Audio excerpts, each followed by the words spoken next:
कक्षा 7वीं की वर्कशीट संख्या 4 है।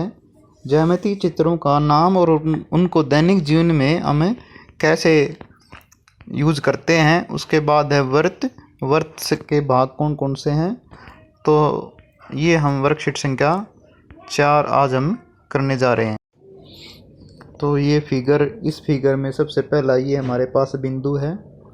उसके बाद ये हमारे पास रेखा है, ये हमारे पास रेखाखंड है, ये किरण है, ये दो रेखाएं समानांतर हैं, ये प्रतिच्छेदी रेखाएं हैं, ये लंबवत रेखाएं हैं और ये हमारे पास संगामी रेखाएं हैं। अब संगामी रेखाएं क्या होती हैं?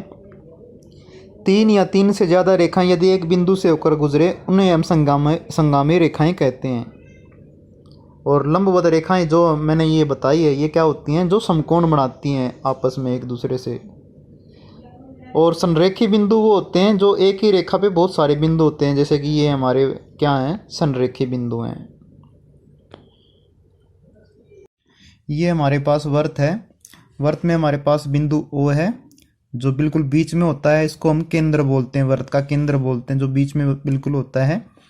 वर्त के केंद्र से जो ये लाइन गुजरती है ये वर्त का व्यास होती है। ए भी हमारा वर्त का व्यास है।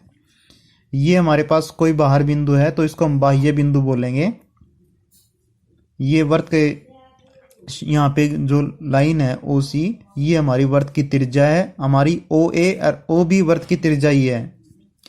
अब A को C से मिलाया है, ये वर्त की जीवा है। ये जो रेखाखंड है OA हमेशा OB के बराबर होता है, यानी वर्त की त्रिज्या है। D हमारा बाह्य बिंदु है। ठीक है, तो हमारे पास ये वर्त के कुछ भाग थे। अब हमारे पास दैनिक जीवन में ये कुछ चित्र दिए हुए हैं। आपने बताना ये चित्र हमारी कौन कौन से रेखाओं से मिलते हैं। जैसे कि हमारे पास ये सबसे पहला चित्र है लाइट का।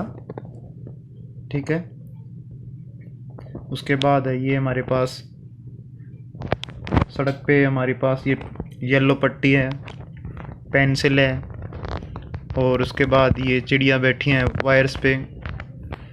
उसके बाद ये है और ये है। ये आपने लिखने हैं अपनी कॉपी में।